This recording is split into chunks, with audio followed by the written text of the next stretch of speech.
Radikalisme. Radikalisme sering diasosiasikan dengan pandangan atau tindakan yang identik dengan penggunaan kekerasan. Padahal, pada dasarnya memiliki makna yang netral, seperti untuk mencapai kebenaran dalam studi filsafat haruslah dicari hingga akar-akarnya, atau radikal. Akan tetapi ketika istilah ini dilekatkan dengan isu terorisme, maka radikalisme bermakna negatif. Kemudian radikalisme identik dengan kekerasan, dipersepsikan sebagai antisosial. Terdapat pandangan yang menyebutkan bahwa seseorang akan bersikap radikal atau melawan dan siap berkorban demi mempertahankan dirinya. Perlawanan dapat muncul dari orang yang lemah atau terancam, hingga ia akan menggunakan segala kekuatan untuk mempertahankan diri. Jadi perlawanan muncul ketika orang merasa terancam. Di lain pihak, orang terancam yang berbeda dalam posisi lebih kuat, maka ia bisa menindas, dan jika berada pada posisi yang lemah, maka ia akan melawan dan menantang. Salah satu alasan mengapa seseorang merasa terancam karena mereka memiliki alasan ideologis. Istilah radikalisme sendiri diambil dari kata Latin yang didasari dengan kata radikal. Dari kata Latin yaitu radix, yang berarti akar. Menurut Roger, menurutnya, radikal dikaitkan dengan orang yang ingin membawa ide-ide politik ke akar-akarnya, yang dipertegas dengan doktrin-doktrin yang dihasilkan oleh usaha-usaha tersebut. Selanjutnya, ia menyatakan bahwa radikal cenderung memusuhi status dan ingin sekali mendesakkan perubahan. Jika dikembalikan kepada istilah radikalisme, adalah gerakan yang ingin membawa ide-ide politik ke akar-akarnya dibarengi dengan doktrin tertentu untuk mendesak perubahan dalam suatu masyarakat. Konsep radikalisme sendiri terkadang dimaknai berbeda di antara kelompok kepentingan. Dalam lingkup keagamaan, radikalisme diartikan sebagai pergerakan keagamaan yang berusaha merombak secara total tatanan sosial dan politik yang ada dengan menggunakan jalan kekerasan. Sedangkan radikalisme agama bertolak dari gerakan politik yang mendasarkan diri pada suatu doktrin keagamaan yang paling fundamentalis, secara penuh dan literal, bebas dari kompromi, penjinaan, dan reinterpretasi atau penafsiran. Yang selanjutnya adalah indikator atau tanda-tanda orang-orang yang terpapar radikal. Tanda terpapar radikalisme biasanya mempunyai keinginan dan tujuan yang kuat untuk merubah sesuatu. Sedangkan perubahannya itu bukannya tidak boleh, tetapi aturan mainnya.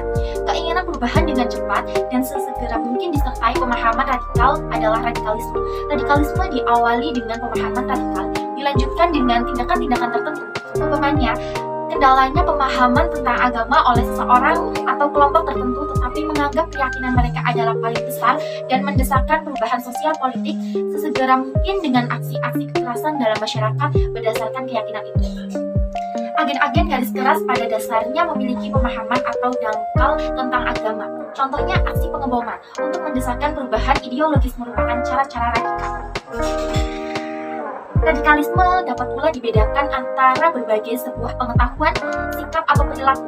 Dengan demikian, radikalisme bukanlah sesuatu yang pasif, sebab dapat memberikan dorongan konsekuen atau tindakan-tindakan. Di dalam psikologi, Knoll mulai bergerak keluar ketika terlihat sebagai attitude serta tampak pada behavior.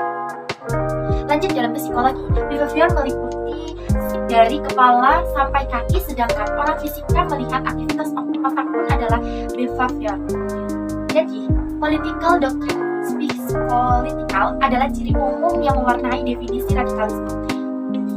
Berdasarkan berbagai pendapat di atas, radikalisme pada dasarnya adalah suatu paham atau cara pandang. Ketika ia hanya sebagai sudut pandang, maka radikalisme ini tidak tampak dan tidak perlu dihakimi. Namun, perilaku radikal atau tindakannya, seseorang diperlihatkan jika melakukan tindakan-tindakan perlawanan dengan sangat keras atau fanatik.